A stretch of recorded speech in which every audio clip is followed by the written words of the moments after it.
केंद्र ने दिल्ली ब्लास्ट को माना आतंकी घटना। कैबिनेट ने प्रस्ताव पारित कर की घोर निंदा। 2 मिनट का मौन रखकर दी मृतकों को श्रद्धांजलि। प्रधानमंत्री ने अस्पताल पहुंचकर की घायलों से मुलाकात। दिल्ली ब्लास्ट में कार चलाने वाले आतंकवादी की उमर उन नबी के रूप में हुई पहचान। डीएनए मिलान से की गई पुष्टि। आरोपी ने आईईडी के लिए डॉक्टर मुजम्मिल के साथ मिलकर खरीदा कई क्विंटल एनपीके उर्वरक। मुख्यमंत्री ने बैठक कर की हमारी सड़क ऐप की समीक्षा। कहा, धरातल पर दिखे शिकायतों का 100% समाधान। तय समय में शिकायतों का निवारण नहीं करने वाले ठेकेदारों के खिलाफ हो कार्यवाही। और भारतीय गेहूं एवं जौ अनुसंधान संस्थान ने 37 साल बाद तैयार की छिलका रहित जौ की नई किस्म। औषधि गुणों से भरपूर, हृदय और लीवर से जुड़े रोगों के निदान में रहेगी फायदेमंद। नमस्कार, मैं हूं रजिंदर कौर। अब समाचार विस्तार से। केंद्रीय मंत्रिमंडल ने दिल्ली में लाल किले के पास हुए कार विस्फोट में हुए जान माल की हानि पर गहरा दुख जताया है। प्रधानमंत्री नरेंद्र मोदी की अध्यक्षता में कल हुई मंत्रिमंडल की बैठक में मारे गए निर्दोष लोगों के सम्मान में 2 मिनट का मौन रखा गया।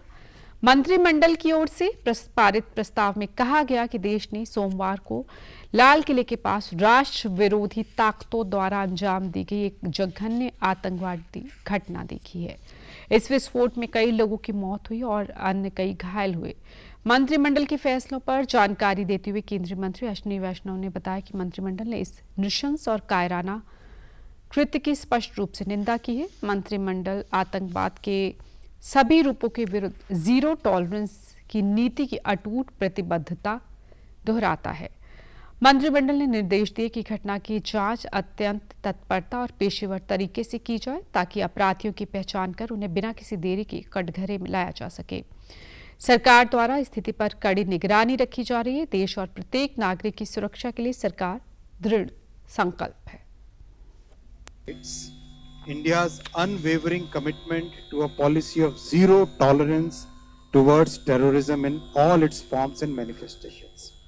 The Cabinet also recorded its appreciation for the statements of solidarity and support from many governments around the world. The Cabinet notes with appreciation the timely and coordinated response of the authorities, security agencies, and citizens who acted with courage and compassion in the face of adversity. Their dedication and sense of duty are deeply commendable. The Cabinet directs that the investigation into the incident be pursued with the utmost urgency and professionalism so that the perpetrators, their collaborators, and their sponsors are identified and brought to justice without delay. The situation continues to be closely monitored at the highest levels of the government. The Cabinet reaffirms the government's steadfast resolve to safeguard the lives and well-being of all Indians. इसके अलावा केंद्रीय मंत्रिमंडल ने भारत की निर्यात प्रतिस्पर्धा, विशेष रूप से एमएसएमई, पहली बार निर्यात करने वाले श्रम प्रधान सेक्टरों को मजबूत बनाने के लिए केंद्रीय बजट 2025-26 में घोषित एक प्रमुख पहल एक्सपोर्ट प्रमोशन मिशन को मंजूरी दी गई। ये मिशन वित्त वर्ष 2030-31 तक 25,000 से ज्यादा करोड़ रुपए के कुल परिव्यय के साथ निर्यात संवर्धन के लिए एक व्यापक, लचीला और डिजिटल रूप से संचालित संरचना प्रदान करेगा। प्रधानमंत्री नरेंद्र मोदी कल भूटान से वापस लौटने के तुरंत बाद दिल्ली ब्लास्ट में घायल हुए लोगों से मिलने के लिए लोकनायक जयप्रकाश नारायण अस्पताल पहुंचे। इस दौरान पीएम मोदी ने घायलों से मुलाकात करते हुए उनके शीघ्र स्वस्थ होने की कामना की। सोशल मीडिया प्लेटफॉर्म एक्स पर जानकारी देते हुए उन्होंने कहा कि अस्पताल जाकर घायलों से मिला और उनकी जल्द ठीक होने की कामना की। प्रधानमंत्री ने कहा कि साजिश रचने वालों को न्याय के कटघरे में लाया जाएगा। बता दें कि बीते 10 नवंबर की शाम को राजधानी दिल्ली में स्थित लाल किले के पास हुए ब्लास्ट की जद में आकर 12 लोगों की मौत होगी और कई अन्य घायल हुए। घायलों को एलएनजेपी अस्पताल में दाखिल कराया गया है। हमले की गंभीरता को देखते हुए इसकी जांच का जिम्मा एनआई को सौंपा गया है। इससे पहले इस ब्लास्ट की जांच के लिए एक टीम भी गठित की गई थी, जिसमें 500 से ज्यादा अधिकारी और जवान शामिल किए गए। दिल्ली ब्लास्ट मामले में कार चलाने वाले आतंकवादी की पहचान हो गई है। दिल्ली पुलिस ने बताया कि विस्फोट स्थल से लिए गए नमूनों की डीएनए जांच में इसकी तस्दीक हुई है कि उमर उन नबी उस कार को चला रहा था जिसमें विस्फोट हुआ था। लाल किले के पास विस्फोट करने वाला व्यक्ति उमर उन नबी ही था। पुलिस के मुताबिक उमर नबी की मां और भाई के डीएनए नमूने एकत्र कर एम्स की फॉरेंसिक प्रयोगशाला भेजे गए, जहां उनका मिलान दिल्ली के लोक नायक अस्पताल में रखे शवों के अवशेषों से किया गया। इस मामले में एक और खुलासा हुआ है। पुलिस ने बताया कि आरोपी डॉक्टर मुजम्मिल, डॉक्टर अदील और शाहीन ने मिलकर लगभग 20 लाख रुपए इकट्ठा किए, जो उमर को सौंप दिए गए। उमर और मुजम्मिल के बीच पैसों को लेकर कुछ विवाद भी हुआ। बाद में उन्होंने गुरुग्राम, नूह और आसपास के इलाकों से लगभग 3 लाख के कई क्विंटल एनपीके उर्वरक खरीदा, जिसका इस्तेमाल आईईडी बनाने के लिए किया गया।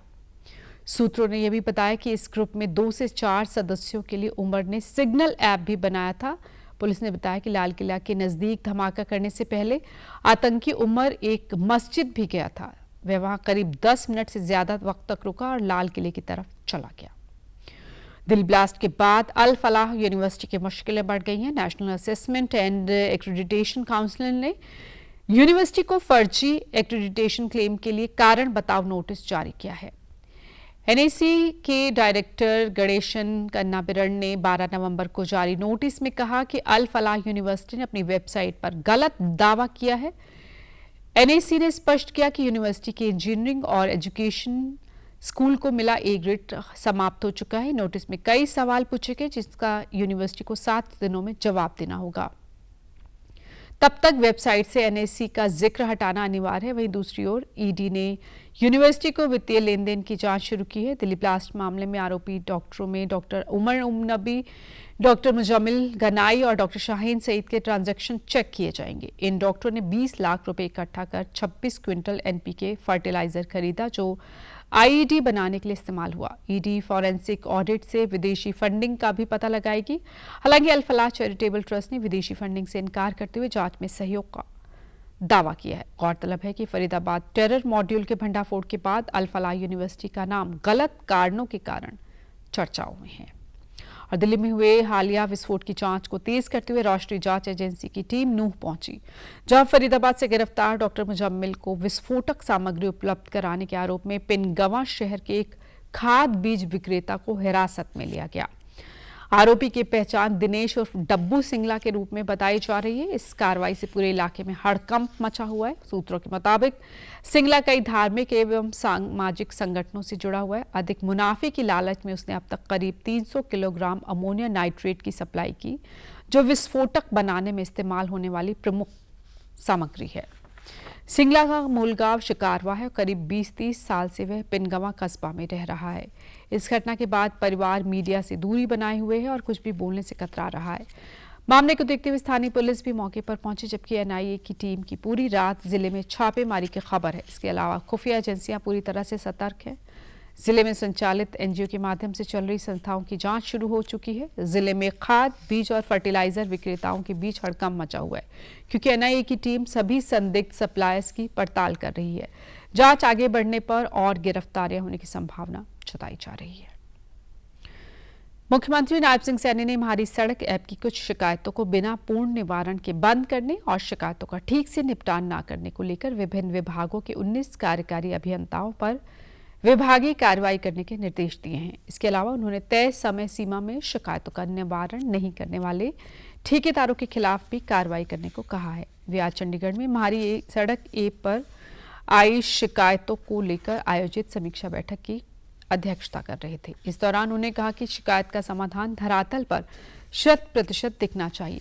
मुख्यमंत्री ने कहा कि अधिकारी आम जनता द्वारा ऐप पर भेजी गई सड़कों की शिकायतों के पूर्ण समाधान के बाद ही शिकायत को बंद करें। यदि किसी शिकायत को अधिकारी ने बिना समाधान के बंद किया तो इसके खिलाफ सख्त कार्रवाई की जाए। ऐप पर शिकायत आते ही उसको तय समय सीमा के भीतर पूरा किया जाए, ताकि जनता को किसी भी तरह की परेशानी का सामना न करना पड़े।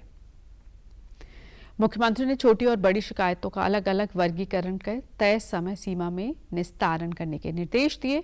इसके अलावा जिस विभाग की सड़कों की मैपिंग अभी तक पूरी नहीं हुई, उन्हें मैपिंग का कार्य भी जल्द करने को कहा। इससे भविष्य में उस सड़क पर कार्य करना आसान होगा। इसके अलावा ऐप पर एक सेल अलग से बनाकर एनएच की सड़कों की शिकायतों को उस पर डालने को कहा गया। उन्होंने अधिकारियों को यह भी निर्देश दिए कि हमारी सड़क ऐप की जानकारी और डाउनलोड करने के लिए लोगों को ज्यादा से ज्यादा विभिन्न माध्यमों से जागरूक किया जाए ताकि सड़क से संबंधित समस्या को लेकर वो ऐप का इस्तेमाल कर सकें। मुख्यमंत्री नवाज सिंह सैनी की अध्यक्षता में कल चंडीगढ़ में हुई एक महत्वपूर्ण बैठक में हाल ही में केन्या दौरे पर गए प्रतिनिधिमंडल की रिपोर्ट प्रस्तुत की गई। इस दौरान प्रदेश के कृषि निवेश के अवसरों और वैश्विक सहयोग के संभावित क्षेत्रों पर चर्चा हुई। मुख्यमंत्री ने केन्या सरकार के साथ कृषि क्षेत्र में व्यावहारिक सहयोग को गति देने के निर्देश दिए। उन्होंने कहा कि लगभग 1 लाख हेक्टेयर भूमि पर प्रदेश के किसानों द्वारा खेती के लिए MOU की संभावनाओं पर ठोस प्रस्ताव तैयार किया जाए। उन्होंने एक ऐसी कार्य योजना तैयार करने के लिए कहा जिसके तहत विदेशों में कृषि या उससे संबंधित कार्यों में रुचि रखने वाले किसानों को हर तरह की कृषि, हॉर्टिकल्चर और तकनीकी सहायता समन्वयित रूप से उपलब्ध कराई जाए। इस कार्य में कृषि विश्वविद्यालयों को भी सहयोगी सदस्य के रूप में शामिल किया जाए ताकि किसानों को आवश्यक मार्गदर्शन और सहयोग मिल सके। उन्होंने कहा कि केन्या की जलवायु और मिट्टी भारतीय कृषि के अनुकूल है, जिससे हरियाणा के किसान वहां अपनी विशेषज्ञता का लाभ उठा सकते हैं। यह पहल न केवल प्रदेश की कृषि को वैश्विक स्तर पर पहचान दिलाएगी बल्कि राज्य के किसानों के लिए नई आर्थिक संभावनाओं के द्वार भी खोलेगी। कैथल में कल शाम गुरु तेग बहादुर जी के 350वें शहीदी दिवस को समर्पित एक भव्य हिंद की चादर लाइट एंड साउंड शो का आयोजन किया गया। RKSG कॉलेज के सभागार में हुए इस कार्यक्रम में कैबिनेट मंत्री रणबीर गंगवा ने बतौर मुख्य अतिथि शिरकत की। इस मौके पर विधायक सतपाल जांबा भी मौजूद रहे। उन्होंने श्री गुरु तेग बहादुर जी के मानवता और धर्म की रक्षा के लिए दिए गए बलिदान को याद कर उन्हें श्रद्धा सुमन अर्पित किए। कैबिनेट मंत्री रणबीर गंगवा ने कहा कि गुरु तेग बहादुर जी के जीवन, आदर्श, त्याग और बलिदान अमर विरासत को समर्पित हैं। उन्होंने कहा कि उनका बलिदान राष्ट्र की अस्मिता और एकता का प्रतीक है। उन्होंने किसी एक विशेष धर्म के लिए नहीं बल्कि मानव मात्र की धार्मिक स्वतंत्रता की रक्षा के लिए अपनी शहादत दी। उन्हें हिंद की चादर कहा जाता है। हिंद की चादर केवल एक रूपक नहीं बल्कि एक सामाजिक प्रतिज्ञा है। उन्होंने कहा कि यह लाइट एंड साउंड शो गुरु जी के जीवन, शहादत और उनकी शिक्षाओं को नई पीढ़ी तक आधुनिक और प्रभावी तरीके से पहुंचाने के लिए एक महत्वपूर्ण प्रयास है।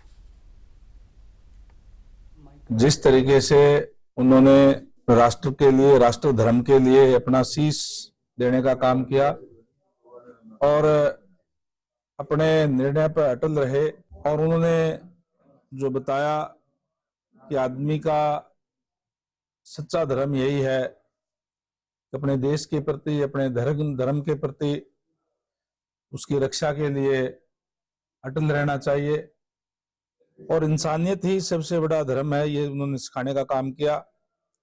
गुरु साहिबानों का इतिहास बहुत ही गौरवमय इतिहास है।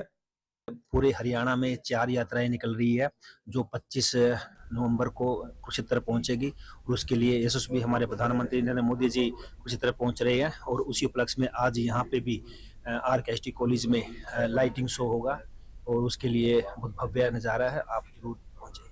ਇਹ ਸਰਕਾਰ ਨੇ ਦੇਰ ਨਾਲ ਹੀ ਸਾਡੀ ਸੁਰਤ ਲਈ ਏ। 9 ਸਾਲ ਹੋ ਗਏ ਸਨ ਬਣੀ ਨੂੰ, ਪਿੱਛੇ ਬਹੁਤ ਸਰਕਾਰਾਂ ਆ ਕੇ ਚਲੀ ਗਈਆਂ ਨੇ। ਉਹਨਾਂ ਨੇ 121 ਪਰਿਵਾਰਾਂ ਨੂੰ ਨੌਕਰੀ ਦੇਣ ਦਾ ਕੰਮ ਕੀਤਾ ਹੈ ਜਾਂ ਹੁਣ ਦੇਣ ਜਾ ਰਹੀ ਹੈ। ਇਹਦੇ ਵਾਸਤੇ ਇਹਨਾਂ ਦਾ ਬਹੁਤ ਬਹੁਤ ਧੰਨਵਾਦ ਕਰਨਾ। लौह पुरुष सरदार वल्लभ भाई पटेल की 150वीं जयंती के उपलक्ष्य में खेल मंत्रालय की तरफ से फरीदाबाद में एक राष्ट्रीय पदयात्रा का आयोजन किया गया। इस यात्रा में केंद्रीय राज्य मंत्री कृष्णपाल गुर्जर मुख्य रूप से शामिल हुए। उनके साथ फरीदाबाद की मेयर और विधायक गण भी पदयात्रा का हिस्सा बने। इस दौरान हाथों में तिरंगा लेकर यह यात्रा फरीदाबाद के कई इलाकों से गुजरी जहां लोगों ने इसका स्वागत किया। केंद्रीय राज्य मंत्री ने कहा कि सरदार वल्लभ भाई पटेल देश की एकता और अखंडता के प्रतीक थे। उनकी 150वीं जयंती पर यह पदयात्रा पूरे देश के कोने कोने में निकाली जा रही है। इस दौरान एकता और भाईचारे का संदेश दिया जा रहा है। देश में लाखों लोग यात्रा में शामिल होकर इस संदेश के वाहक बने हैं। संकल्प है कि देश एक रहकर मजबूती से आगे बढ़े। उन्होंने कहा कि एक भारत श्रेष्ठ भारत के संकल्प को लेकर मोदी सरकार जो काम कर रही है उसी कड़ी में यह तिरंगा यात्रा निकाली जा रही है।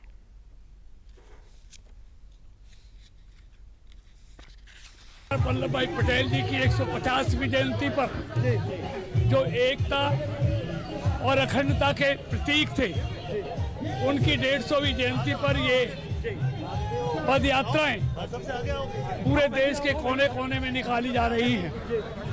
एक भारत श्रेष्ठ भारत के जिस संकल्प को लेकर आदरणीय मोदी जी की सरकार काम कर रही है। ये उसी कड़ी में एक तिरंगा यात्रा पूरे देश के कोने कोने में निकाली जा रही है। करनाल की भारतीय गेहूं एवं जौ अनुसंधान संस्थान ने करीब 37 साल बाद छिलका रहित जौ की नई किस्म तैयार की है। इस किस्म की रोटी, पूड़ी, दलिया तो स्वादिष्ट हो गई, साथ ही इसमें कई औषधीय गुण भी होंगे जो मधुमेह, कोलेस्ट्रॉल, हृदय और लीवर के रोग से निदान में फायदेमंद साबित होंगे। साथ ही इसके सेवन से गुर्दे में पथरी बनने की संभावना भी कम रहेगी।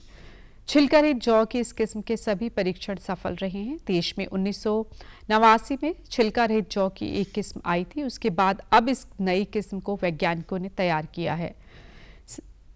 संस्थान के निदेशक डॉक्टर रतन तिवारी ने बताया कि औषधीय गुणों से भरपूर होने के कारण इसकी खेती किसानों के लिए लाभदायक है।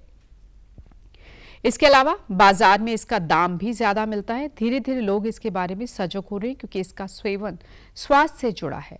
उन्होंने कहा कि वैज्ञानिक शोधों से पता चला है कि जौ का बीटा ग्लूकोन आंत के घाव को भरता है और कई रोगों से रक्षा करता है।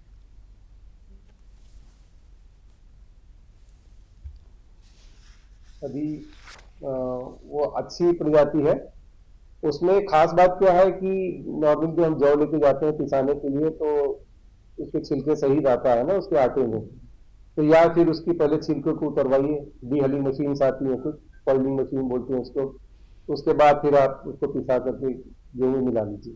लेकिन इसका फायदा ये है कि इसमें कोई छिलका नहीं है, तो आप सीधे इसको गेहूं के साथ पिसा सकते हैं। और धीरे धीरे लोग सजग भी हो रहे हैं इसके बारे में, क्योंकि स्वास्थ्य से रिलेटेड है ये। तो उसको अगर गेहूं के आटे में मिला के आप खाते हैं तो निश्चित रूप से, जैसे शुगर के पेशेंट्स होते हैं या कुछ और दिक्कतें हैं जिनको कॉन्स्टिपेशन वगैरह रहता है, उनके लिए थोड़ा फायदेमंद है इसके लिए। रफेज होता है ना उसके अंदर थोड़ा सा। प्रधान वैज्ञानिक डॉक्टर अनिल कुमार ने बताया कि छिलका रहित जौ की इस नई किस्म में बीटा ग्लूकोन 6 से 8% है, तो वही प्रोटीन की मात्रा 12% से ज्यादा है, जबकि ग्लूटेन गेहूं से आधा है। आयरन और जिंक भी ज्यादा है। ये अब तक सभी रिलीज गेहूं और जौ की किस्मों में सर्वाधिक है। इस नई किस्म को हरियाणा, पंजाब, पश्चिमी उत्तर प्रदेश और राजस्थान के लिए रिलीज किया गया है। पिछले 2 साल से हमारे पास ना छिलका रहित जौ, ऐसा जो गेहूं जैसा दिखाई देता है, उसकी 2 बेहतरीन किस्में हमें ईजाद की है हमारे इंस्टीट्यूट ने, हमारे संस्थान में, जिनका नाम है DWRB 223, 223 और 244। ये दोनों किस्में बहुत ही बेहतरीन किस्में हैं। सभी को पता है अगर जौ को हम अपने खाने में लेके आएंगे तो कम से कम इन समस्याओं से निदान हम पा सकते हैं। आपकी BP की बीमारी है, इन बीमारियों में ये बड़ा कारगर। किसानों को ध्यान रखना है कि ये एक ऐसा बीज है, ऐसा जौ है जिसको वो खान पान में जरूर से जरूर लेके, इसका मतलब आप दलिया बना सकते हैं, सत्तू बना सकते हैं, इवन कोल्ड ड्रिंक टाइप भी बनाने की एक कोशिश चल रही है हमारे यहाँ पर। तो जो रेडी टू ड्रिंक होती है, तो सहज सहज काम चला हुआ है और अच्छे अच्छे प्रोडक्ट बनेंगे, बिस्किट बना सकते हैं। 9वीं और 11वीं के अनुसूचित जनजाति के विद्यार्थियों के लिए सिरसा में परनाला रोड स्थित शहीद भगत सिंह स्टेडियम में साइकिल मेले का आयोजन किया गया। इस दौरान दिन भर 11वीं के 1522 विद्यार्थियों ने अपनी पसंद की साइकिल का चयन किया। साइकिल की कीमत के मुताबिक अधिकारियों ने बजट रिपोर्ट तैयार कर विभाग को भेजी है। बजट मिलान के बाद इन विद्यार्थियों को साइकिल पहुंचाई जाएगी। मेले में करीब 1 दर्जन साइकिल विक्रेताओं द्वारा स्टॉल लगाई गई थी। बता दें कि आर्थिक रूप से कमजोर और पैदल स्कूल जाने वाले विद्यार्थियों को सरकार की तरफ से साइकिल वितरित की जाती है। इसके तहत सरकार साइकिल खरीदने के लिए तय राशि विभाग को जारी करती है। विभाग की तरफ से 20 इंची साइकिल के 3,100 और 22 इंची साइकिल के 3,300 रुपये दिए जाते हैं। सहायक प्रारंभिक शिक्षा अधिकारी हरबंस लाल ने बताया कि निर्धारित कीमत से महंगी साइकिल खरीदने पर शेष राशि परिवार को देनी होगी। इसके लिए नियम और शर्तें पहले से लागू हैं।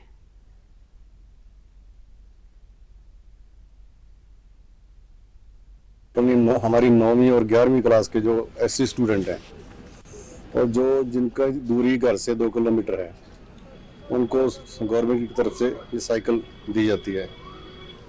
तो उसके लिए आज हमारा ये 2 दिवसीय साइकिल मेला है। जैसे कल 9वीं क्लास के बच्चे आए थे और आज इसमें +2 के स्टूडेंट्स आए हैं। वो साइकिल अपने अकॉर्डिंग पसंद करके, जो 20 इंची साइकिल है उसको 31 रुपये गवर्नमेंट देगी और जो 22 इंची साइकिल है उसको 33 रुपये विभाग की तरफ से दिया जाएगा। हमने एक फॉर्मेट दिया हुआ है, इसमें वो बच्चे भर के और उस पर अपने पेरेंट्स के और स्कूल हेड के सिग्नेचर करवा के वो यहाँ लेके जाते हैं। उसी के हिसाब से ये बजट की डिमांड करी जाएगी। उसमें जो बच्चा हाई रेंज की पसंद करता है तो जो उसका उससे एक्स्ट्रा का जो बजट है या पैसा है वो बच्चा जब पेरेंट्स वो खुद देंगे उससे। अलग अलग गांव से साइकिल देखने आए छात्र छात्राओं ने अपनी साइकिल पसंद करते हुए कहा कि अब उन्हें स्कूल जाने में कोई दिक्कत या परेशानी नहीं आएगी। पहले वे अपने गांव से पैदल स्कूल जाते थे, अब साइकिल से स्कूल जाएंगे। हमें साइकिल मिल रही है सरकार की तरफ से और 3300 रुपये हमें सरकार देगी और उससे ज़्यादा मतलब 6000 की है तो हम हमारे परिवार वाले हमें पैसे देंगे और हम स्कूल में देंगे।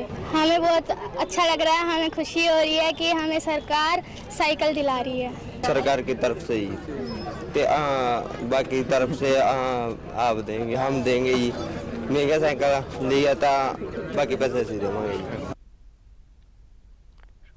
जींद में AQI के अत्यंत गंभीर स्तर पर पहुंचने के चलते जिले में 5वीं तक की फिजिकल कक्षाएं आज से आगामी आदेश तक स्थगित रहेंगी। जिला उपायुक्त मोहम्मद इमरान रजा ने बताया कि प्राप्त रिपोर्ट के मुताबिक कल जिले का औसत AQI 418 दर्ज किया गया, जो अत्यंत गंभीर श्रेणी में आता है। उन्होंने कहा कि वर्तमान हालात को देखते हुए विद्यार्थियों के स्वास्थ्य और सुरक्षा के हित में यह फैसला लिया गया है। उन्होंने बताया कि विद्यालय प्रशासन यह सुनिश्चित करेगा कि जहां संभव हो वहां ऑनलाइन अथवा हाइब्रिड माध्यम से शिक्षण कार्य सुचारू रूप से जारी रखा जाए ताकि विद्यार्थियों की पढ़ाई प्रभावित ना हो। उन्होंने इस आदेश को सख्ती से लागू करने के निर्देश दिए। पंचकुला में जारी सरस मेले में देश भर से आए शिल्पकार और कारीगर अपनी पारंपरिक कला और संस्कृति का अनोखा संगम पेश कर रहे हैं। मेले में विभिन्न राज्यों के हस्तशिल्प, साज सज्जा की सामग्री, मिट्टी के बर्तन और लोक उत्पाद विशेष आकर्षण का केंद्र बने हुए हैं। सरस मेला न केवल ग्रामीण उद्यमियों और स्वयं सहायता समूहों को मंच प्रदान करता है बल्कि आगंतुकों को भारतीय संस्कृति की झलक भी दिखाता है। मेले में हरियाणा महिला आयोग द्वारा भी अपने स्टॉल लगाए गए हैं, जिनका अध्यक्ष रेणु भाटिया ने अवलोकन कर समूह की महिलाओं को प्रोत्साहित किया। इस दौरान उन्होंने कहा कि महिलाओं को आत्मनिर्भर बनाने के मकसद से मेले में स्टॉल लगाने का काम किया गया है, जो काफी सफल रहा है। आने वाले समय में भी आयोग इस तरह के स्टॉल लगाएगा। हमने उन महिलाओं को जो नेगेटिव थी, जो प्रताड़ित थी, पीड़ित थी, पति से टूटी हुई थी, रूठी हुई थी, छूटी हुई थी, उन महिलाओं के लिए हमने प्लान किया कि हमारे जितने भी मेले हरियाणा में लगेंगे हम उनमें भाग लेंगे, अपने 2 या 3 स्टॉल्स बुक करेंगे और उन महिलाओं को माइल्ड फाइनेंशियल स्थिति में लाकर उनसे कुछ ना कुछ बनवाएंगे और वहाँ पर इंस्टॉल करके बेचेंगे। तो इस बार हमने पहली बार सरस मेले में 2 स्टॉल्स लिए, जिसमें 6 महिलाओं को हमने अकोमोडेट किया और बहुत सुंदर ज्वेलरी लाभ की जिन महिलाओं ने खुद बनाई, व्रत को ध्यान में रखते हुए। ऐसे ही कुछ साड़ियाँ जो वर्किंग विमेन की इन्होंने चूज की, कॉलेज गर्ल्स के लिए, प्रोग्राम्स के लिए, तो एक अलग इन्होंने वो बनाया भी। शादी की साड़ियाँ तो सारे लेते हैं, वर्किंग विमेन के लिए क्या है, वर्किंग गर्ल्स के लिए क्या है। भिंजौर से स्वयं सहायता समूह वाले सुमन ने बताया कि वे मोटे अनाज से पिज्जा, ब्राउनी, केक, बिस्किट आदि बनाती हैं। जब से प्रधानमंत्री नरेंद्र मोदी ने मोटे अनाज के प्रयोग के लिए प्रोत्साहित किया, तब से इन उत्पादों को बना रहे हैं और बेहतर नतीजे मिल रहे हैं। मैं ये मोटे अनाज का बिस्किट्स और लड्डू बनाती हूँ। इसमें ये हरी ओट्स का बिस्किट है, बाजरे का है, जवार का है, रागी का है, तो गेहूं के आटे का है और उसमें पिज्जा बनाते हैं हम। और सारे मिलेट्स के अच्छी हेल्दी चीजें है। ये केक है, ब्राउनी है और ड्राई केक है। और जब से प्रधानमंत्री ने हमें मोटा अनाज खाने की लिए प्रोत्साहन किया है, तब से हम ये बना रहे हैं। पटौदी से आई महिला सरोज देवी ने बताया कि वे डेयरी से बनने वाले उत्पादों का काम करती है। इसी प्रकार मोटे अनाज से भी उत्पाद तैयार करते हैं। 2017 से बने स्वयं सहायता समूह ने अब वीटा को भी दूध और उत्पाद देने शुरू किए हैं। तो वे फाइबर से मूर्तियां बनाने वाले नवीन महिला आयोग के माध्यम से इस कार्य को महिलाओं को सिखाकर उन्हें सशक्त बनाने में योगदान दे रहे हैं। कैथल से आई एक अन्य महिला शुद्धि ने महिला आयोग के सहयोग से मेले में पेंटिंग का स्टॉल लगाया है।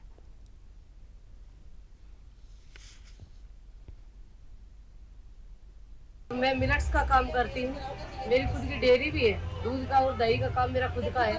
उसी से मैं खोया वगैरह बनाती हूँ। जितने भी दूध के प्रोडक्ट हैं वो भी तैयार करती हूँ, मिलेट्स में काम करती हूँ। काम तो हम पहले भी कर रहे थे मैम, लेकिन हमारा जब 2017 में जब स्वयं सहायता समूह बना है, उससे लेकर अब तक 15 समूह हमारे गांव में बने हुए हैं, जिसमें किसी में 12 लेडीज है, किसी में 10 भी है, किसी के अंदर 11 भी है। कम से कम 170 के आसपास लेडीज हमारे साथ जुड़ी हुई है। मेरा डेयरी का काम है, वीटा डेयरी में मैं टाइप कर रही हूँ उनके साथ, जो औरतों से दूध का कलेक्शन करती है। उनसे मैंने मशीन वगैरह भी रख रखी है, फैट पर दूध उनका कलेक्शन करके जो भी हमारा प्रोडक्ट बनता है दूध पर, मिठाई वगैरह का कोई ऑर्डर मिलता है या हमें कोई पनीर वगैरह का मिलता है, कोई शादी में मिलता है, उसमें हम ऑर्डर लेते हैं और माल तैयार करते हैं। ये काम सब जितना भी आप देख पा रहे हैं ये सारा फाइबर का बना हुआ है, हमारे हाथों का है, सारा हैंडमेड है। इसमें हम पेंटिंग्स भी करते हैं और फाइबर की मूर्तियां वगैरह भी बनाते हैं। पहले मैं अकेला करता था, अब मेरे साथ पूरा एक महिलाओं का ग्रुप काम करता है। मैं खुद सशक्त हुआ, फिर उसके बाद अब मैं महिलाओं को सशक्त कर रहा हूँ। हम हरियाणा राज्य महिला आयोग से जुड़ के नई पहल को। मेरा अचार चटनी मुरब्बे का काम है। मैंने 2018 में अपने गांव में ही कृषि विज्ञान केंद्र की तरफ से ट्रेनिंग दी गई थी। 30 लेडीज ने ट्रेनिंग ली थी। मैंने तभी से ये अचार चटनी बनाने का काम शुरू कर दिया और मेरा अचार चटनी मुरब्बा केमिकल फ्री है। अंबाला की बेटी हरनूर कौर ने हाल ही में बहरीन में हुए तीसरे यूथ एशियन गेम्स की बॉक्सिंग प्रतिस्पर्धा में सिल्वर मेडल हासिल कर प्रदेश का नाम रोशन किया है। वे 9वीं कक्षा की छात्रा है जो पुणे में आर्मी के स्पोर्ट्स इंस्टीट्यूट में ट्रेनिंग ले रही हैं। इस मौके पर अपनी खुशी जाहिर करते हुए उन्होंने कहा कि वे एक किसान परिवार से हैं। उन्होंने 2 साल पहले फिटनेस पर ध्यान देने के लिए बॉक्सिंग खेलना शुरू किया और रुझान बढ़ने के साथ ही यह सिलसिला सिल्वर मेडल तक जा पहुंचा। शुरुआती मैचों में मिली हार ने उनके अंदर मेडल जीतने का जज्बा भर दिया। इससे पहले भी उन्होंने देश में हुए बॉक्सिंग के कई मुकाबलों में गोल्ड और सिल्वर मेडल जीते हैं, जिसमें खेलो इंडिया यूथ गेम्स 2025 शामिल हैं। इसके अलावा वे चीन में हुए इंटरनेशनल यूथ बॉक्सिंग में गोल्ड मेडल भी जीत कर आई हैं। अब उनका सपना है कि वे इसी तरह मेडल जीतकर देश का नाम रोशन करती रहे। इस मौके पर प्रदेश के कैबिनेट मंत्री अनिल विज ने भी उनके घर पहुंचकर बधाई दी और 11,000 की प्रोत्साहन राशि दी।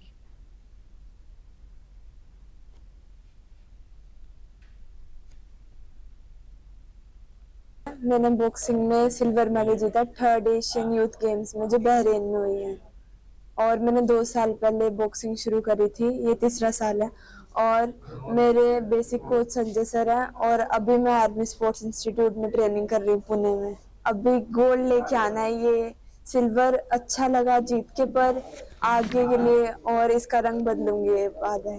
ये बड़े ही गर्व की बात है कि अंबाला के बॉक्सर्स जो है अंतर्राष्ट्रीय स्तर पर जो है अंबाला का नाम रोशन कर रहे। उन्होंने वहाँ जो है ताइपेई चाइना की लड़की को सेमीफाइनल में हराया, 5-0 से हराया और सिल्वर मेडल जीत के आई, ओलंपिक में मेडल लेके आए। और इसके साथ ही उन्होंने हरनूर कौर को 11,000 रुपए की इनाम राशि देकर सम्मानित किया। सरकारी आदेश पर अमल करते हुए भिवानी जिले में पेपरलेस रजिस्ट्री प्रणाली के तहत नागरिकों को सेवाएं दी जा रही है। सभी रजिस्ट्री कार्यालय डिजिटल हो गए हैं। राज्य सरकार द्वारा लागू की गई यह प्रणाली अब भूमि पंजीकरण में पारदर्शिता, समयबद्धता और नागरिक सुविधा की दिशा में एक ऐतिहासिक कदम साबित हो रही है। भिवानी के नायब तहसीलदार गौरव ने बताया कि पेपरलेस रजिस्ट्री प्रणाली के शुभारंभ के बाद से जिले में बड़ी तादाद में आवेदनों की प्रक्रिया पूरी की जा चुकी है। रजिस्ट्री प्रक्रिया को पूरी तरह से डिजिटल बनाए जाने से न केवल समय की बचत हुई बल्कि औपचारिकताएं भी कम हुई हैं। ऑनलाइन आवेदन के चलते नागरिकों को अब कार्यालयों के चक्कर नहीं काटने पड़ते। उन्होंने कहा कि नागरिक भ्रामक प्रचार पर ध्यान न दें। आवेदन पत्रों की जांच 5 कार्य दिवसों में पूरी की जा रही है और निर्धारित समय के भीतर रजिस्ट्री प्रमाण पत्र दिए जा रहे हैं। उन्होंने बताया कि विभाग ने नागरिकों की सुविधा के लिए कई सुधार भी किए और छोटी मोटी त्रुटियों के कारण आवेदन निरस्त नहीं किए जा रहे हैं।